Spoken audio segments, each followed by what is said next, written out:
like a father said that we will be talking about Psalm 91, but I wanted to preface or start a little bit talking about the I am statement that we heard last Sunday.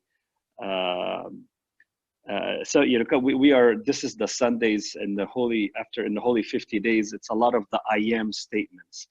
I am the way, the truth, and the life. And I am is the name of God. In Exodus 3:14, it says, when Moses was talking to God, and Moses is asking the Lord, who am I, who should I tell the people that I'm speaking to? And the Lord tell them, I am who I am. So God said to Moses, I am who I am. And he said, thus you shall say to the children of Israel, I am has sent me to you. So I am. Even what puzzled a lot of people when Christ told them in John 8:58, Jesus said to them, most assuredly I say to you, before Abraham was, I am. So here the Lord is saying I am, in the sense that he exists. He's the existing one, the being. And then so last Sunday, we talked about I am the way, the truth, and the life. And it's very exclusive and a bold statement that the Lord said. It's one of the many I am statements in the Gospel of St. John. I am the way, the truth, and the life. And it's very exclusive. And I want to talk a little bit about this one, because when we talk about Psalm 91, when we talk about truth, because here he says, Christ said that I am the truth. So I am the way, the truth, and the life. And it's very exclusive, where it says, no one comes to the Father except through me. And a lot of people in today's culture have a problem with this, where they're looking at it, and it's in a very exclusive. And why is it so exclusive? And it says no one comes through to the Lord except through Jesus. Let's talk a little bit about an example. Say if there's an island, and the owner of that island built this bridge that leads to the island. And if that owner of the island tells you the only way to drive to my island is gonna have to be through this bridge, that's the only way. And the reality is, it is the only way. I mean, we're talking about driving, we're not talking about boat and everything, but I'm just simplifying a point that we're gonna make, is that we don't say that the owner of this island is very narrow-minded. We don't say that he is a very restrictive person. We don't say that he is an offensive person because he's telling me that that's the only way that I drive to this island. We don't say that, you need to take some sensitivity training. You can't be just so exclusive. The reality is, in this world today, when it comes to the Lord, these are what we hear. If we say, when Christ says that I am the way, the truth, and the life, a lot of people have trouble with that, have problems with that. But that's the reality, is I am the way. And it would be very misleading if the Lord tells us, well, there is another way, but it's very clear. I am the way. He didn't say I'm a good way, or he didn't say I'm the best way. He doesn't say, or I am a nice way. He doesn't say that. He says that I am the way. In Greek, it's hodos, okay? And even people that are the Christian, when you read the book of Acts, in Acts 19, those who follow Christ are referred to as people of the way. When you look at, I encourage you, actually, in the book of Acts, it's mentioned several times, and it's capital W. Whenever they refer to the Christians, the believers in the early church, they refer to as the way, because they're the people that follow Christ, and Christ is the way, and the way is to the salvation. So it's not a way, but it's the way. Christ is the way, okay? I'm going to spend a little bit of time on this, but I just want you to bear with me before we go to the psalm. Say I live in that house all the way inside in that cul-de-sac, and there is one road that comes to me that you can able to drive there.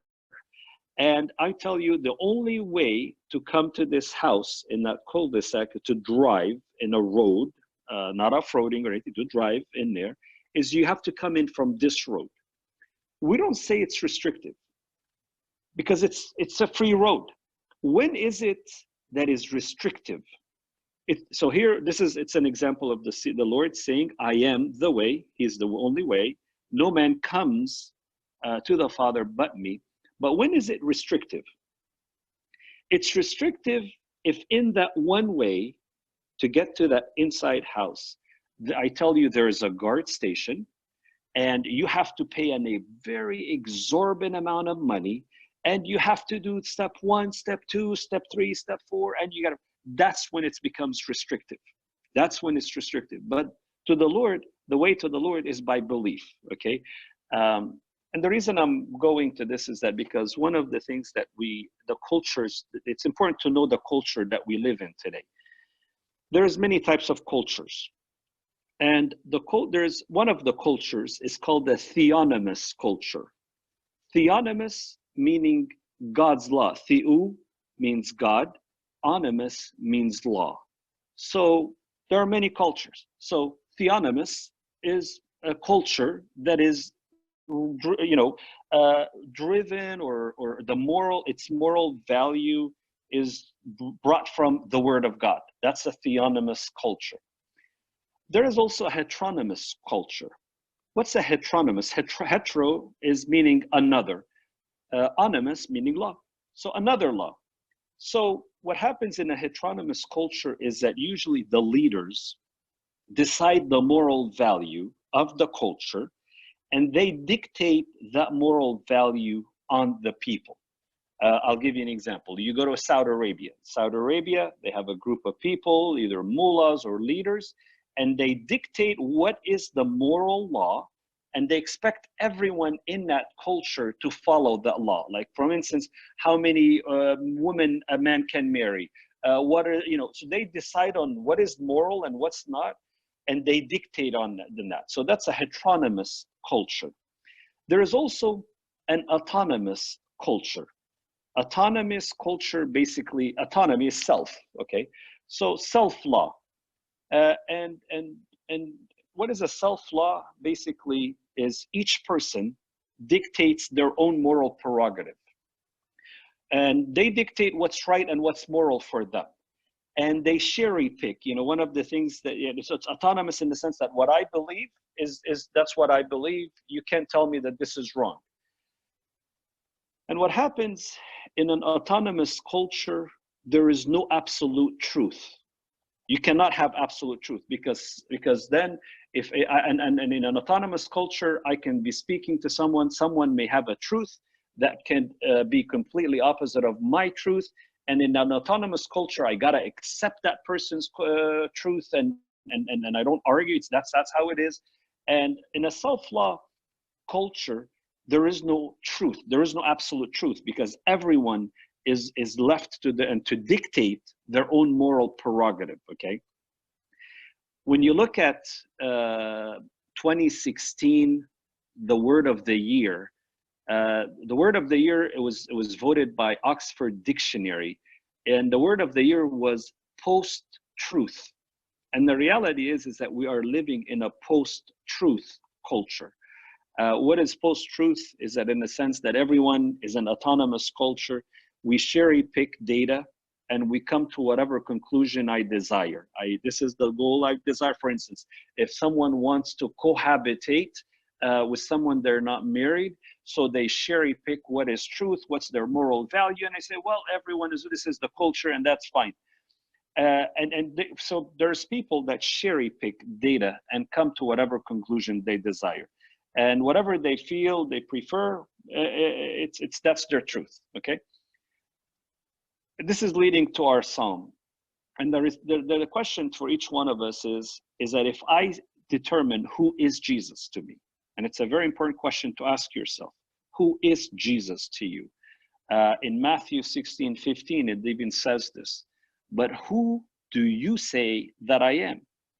And the question for each one of us, who do you say that Christ is?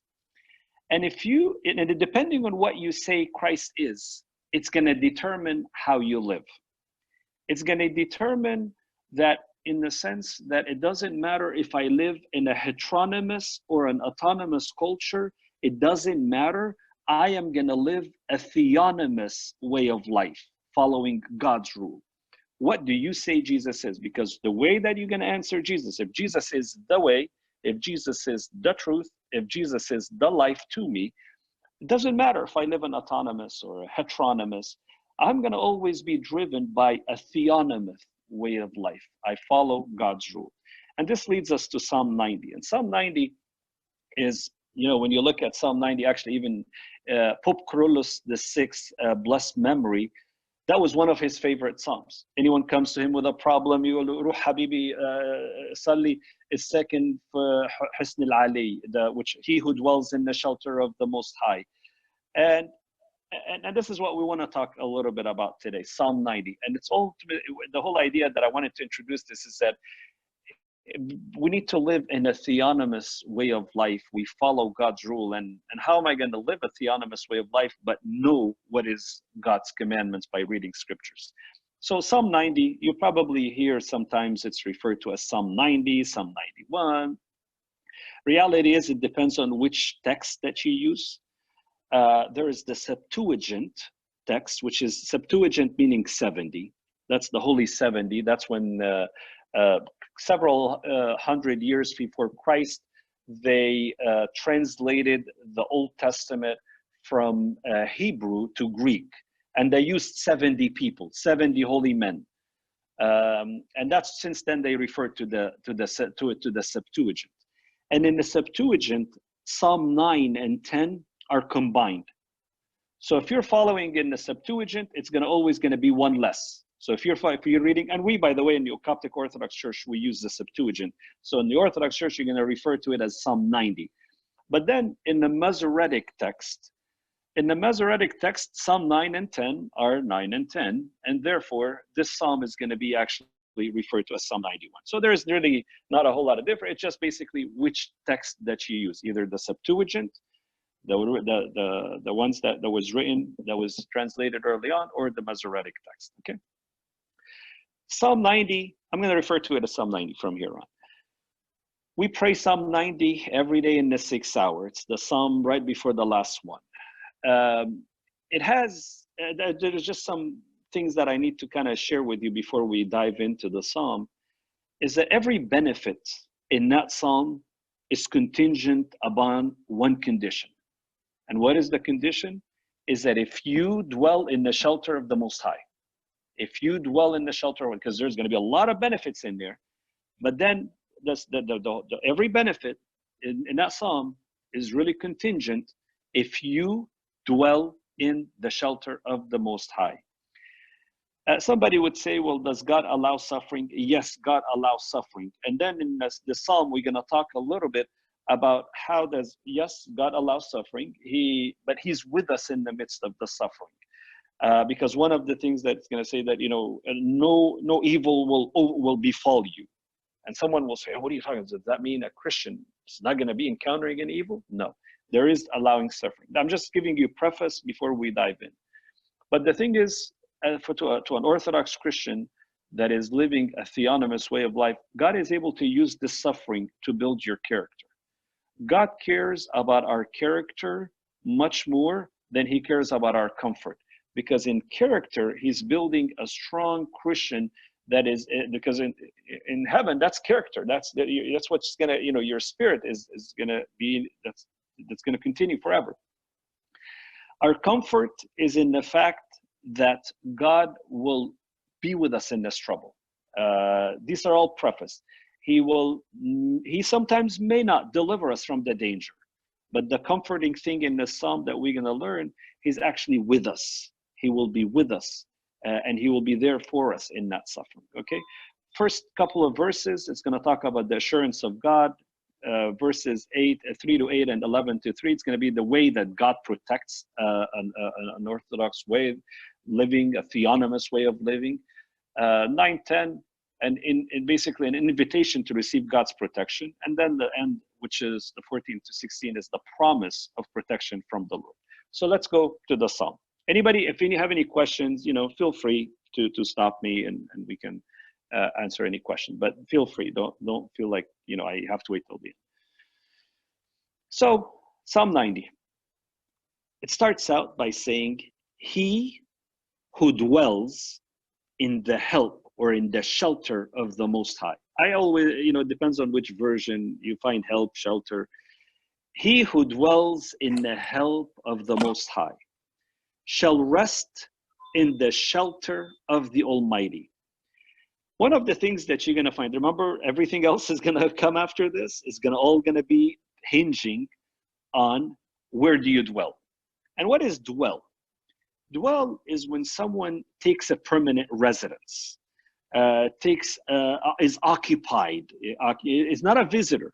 So somebody that dwells and shelter in the shadow, or in one of the other words that you're going to find in help in some of the versions, that it says in the shadow, or in the shadow of the Most High. What is shadow? For you to be in someone's shadow, so you're very close, you're following, you're dwelling. And here the psalmist, it says that he who dwells in the help, or in the shelter, or in the secret place, because these are all words that you're going to find in the word help here in some of the versions, of the Most High, that person that is in the shadow of the Lord, dwells in the shadow of the Lord, close to in the help of the shadow of the Lord, will rest in the shelter of the Almighty, will abide. And in other words, it's going to be like a shadow. You know what a shadow does also? It provides you covering. It's a place for protection. It's shady. When you're in the shadow of someone, that person in front of you is taking the heat, is taking the brunt of the heat, and you're following them. So here, the preface of everything, it says, he who dwells in the help of the Most High shall rest in the shelter of the Almighty. What happens to this person now? Now look at the benefits now. He shall say to the Lord, you are my defender and my refuge, my God, I will hope in you. In other words, the person that dwells in the shelter of the Most High, basically, he looks at God, he says, I'm living in your shadow, Lord. I'm dwelling in your shadow. I'm dwelling in your help. You are my refuge. You are my fortress. You are whom I trust. And it's very comforting to hear that. So he who dwells in the help of the Most High, who is the Most High now? Who are you dwelling in? The one that you're dwelling in their shelter, he is the Most High, the Almighty, the Lord, the God. That is very comforting to feel that I am living in the shelter, or in the help, in the shadow of the Most High, the Almighty, the Lord, the God. Let's talk about, these are 4 names, 4 descriptions of God. So let's take a look at Most High. Most High in Hebrew is Elyon. Most High meaning the supreme authority over all other authorities. Can you imagine dwelling in the shelter of the supreme authority over all other authorities? He is that Most High. Another word that was used in the psalmist, the Almighty. Almighty is Shaddai, which means the most powerful, no greater power. Can you imagine being in the shelter of the most powerful, no greater power? How comforting that. I just need you, because now if I'm living a theonomous way of life, following the Lord's commandments, I dwell in his shelter, in the Almighty. Another word that also was used, so Most High, Almighty, Lord meaning Yahweh or Jehovah. What is Lord? You read it, you pray it in St. Basil Divine Liturgy, where we say, oh, you, the being. And it's, by the way, it's capital. It's all capital. You don't, sometimes you look in Khulagi and you say, why is being all capital? Because it's the name of God. It's the being, the self-existing, the eternal one, the no beginning, no end, the one that is outside the physical realm. He's outside of time, not limited by time, space, and matter. Can you imagine dwelling in the shelter, in the shadow of the one, the being, the existing one? And then the 4th one was God, which is Elohim, which is God. Okay, so he who dwells in the help of the that the Most High, the Almighty, the Lord, my God, the Most High and the Almighty Lord God becomes my defender. Not only my defender, he is my refuge. So he who dwells in the help of the Most High will rest in the shelter of the Almighty. He shall say to the Lord now, Lord, now that I'm dwelling in your shelter, you are my defender. You are my refuge. You are my hope. I trust in you. And I got to tell you, that's a very good prayer there. You know, whenever you're encountering an issue, it's very easy to call it. It's a very easy verse. Lord, you are my defender. If you feel like you're going through injustice or problems, you are my defender, Lord. You know, you said, vengeance are mine, says the Lord, and I'm going to trust that you're going to take care of me. You are my refuge. You are my God. That I'm trusting in you. My hope is in you, Lord. A lot of times we put our hopes in a lot of things. And sometimes some people can put their hope or their trust in wealth, in possession, in knowledge, in their boss, in their government, and sometimes even people put their entire hope on themselves. I can do it by myself.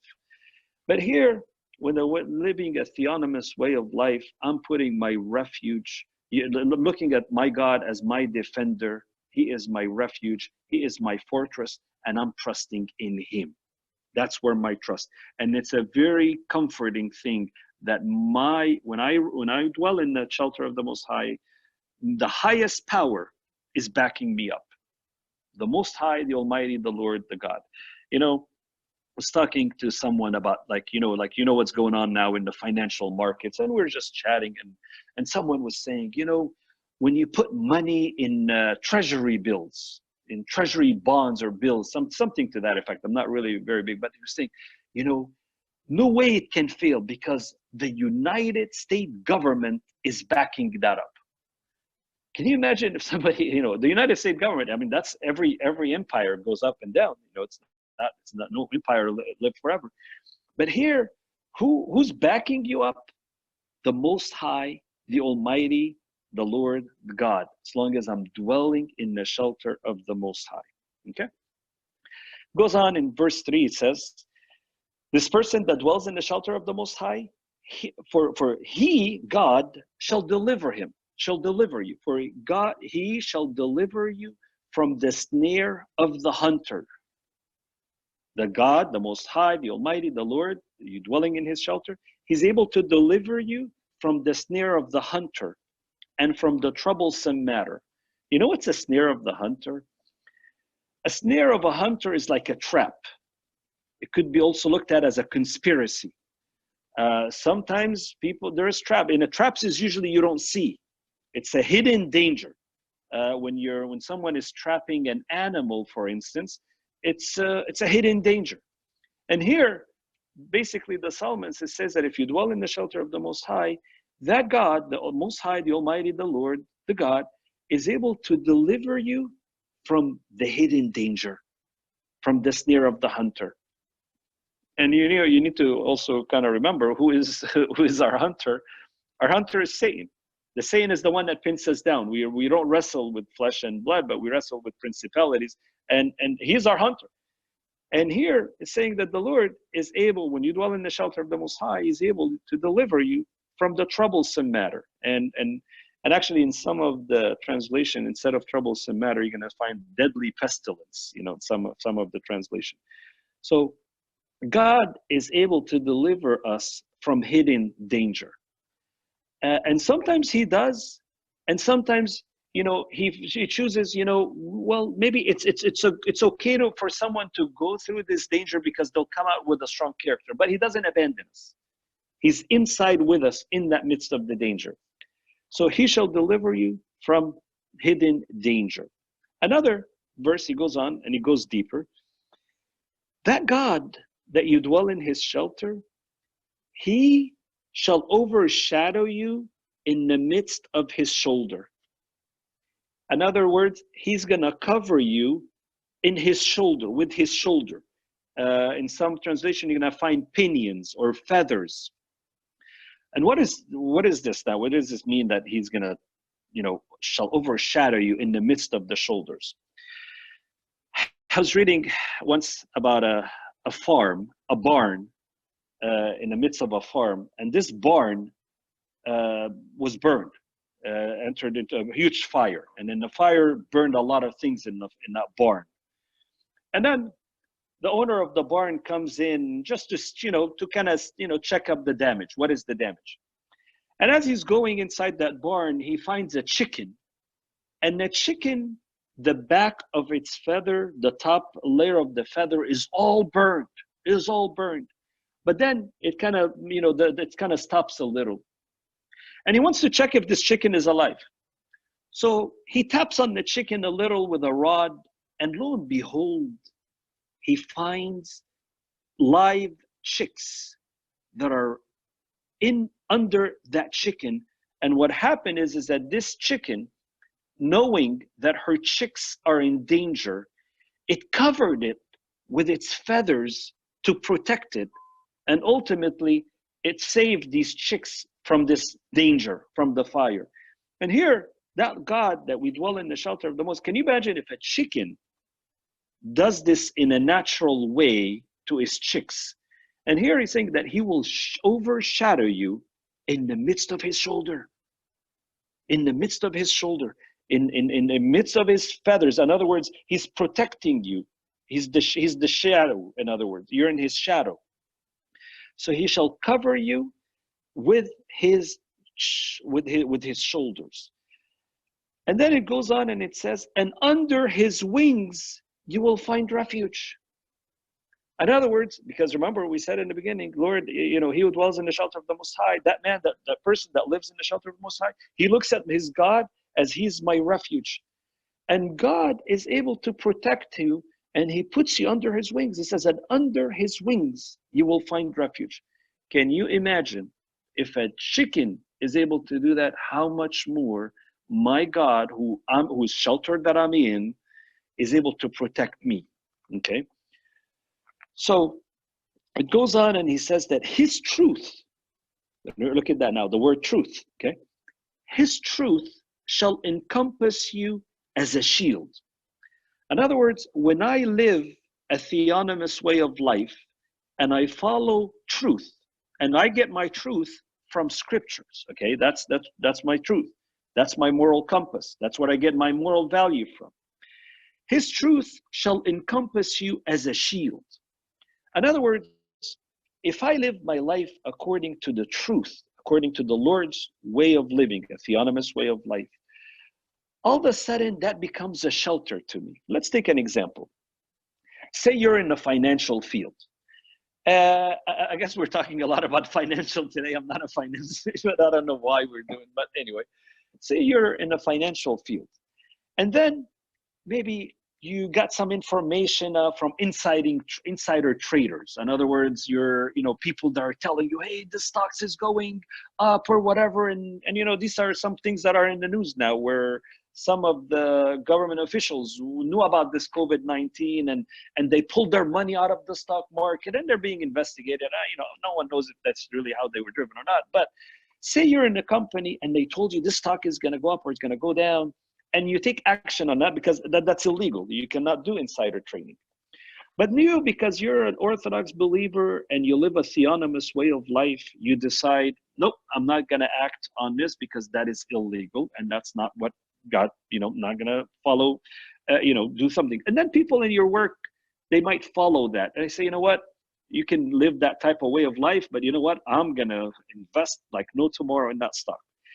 And then down the line, they get uncovered. And there's consequences in the world to our decisions. And here it says that when I live God's truth and I live a theonomous way of life, becomes my shield. You know what is a shield? A shield is like when a soldier goes and he has like this little metal shield. It's some other words is like a buckler also. It's like a shield that protects him. So living the way by truth, it becomes my shield from the world's way and the things that happens in the world. It goes on in verse 5, it says that when you dwell in the shelter of the Most High, you shall not be afraid of the terror by night, nor of an arrow flying in the day, nor of a matter walking in darkness, nor of calamity and demon at noonday. You know what that says? Is that when you dwell in the shelter of the Most High, that God is able to protect you from the terror, from the arrow, from like matters that are scaring you, from calamity, and He's going to protect you from all these things. Night, day, darkness. Darkness also is another way of night, or noonday, in the middle of the day. You know what night, day, darkness, noonday means? That my God is He's guarding me, He's preserving me 24 hours. He's with me all the time. He's protecting me, and He's with me in the midst of the danger. So here, when we say, by the way, the terror, the arrow, the matter, the calamity, these are visible danger. Remember before we said that when we talked about the snares of the hunter, that God is able to protect me from the snare of the hunter, and He will also protect me from, which is the invisible danger, but also He's able to protect me from the visible danger, from the open danger that may cause me fear, terror.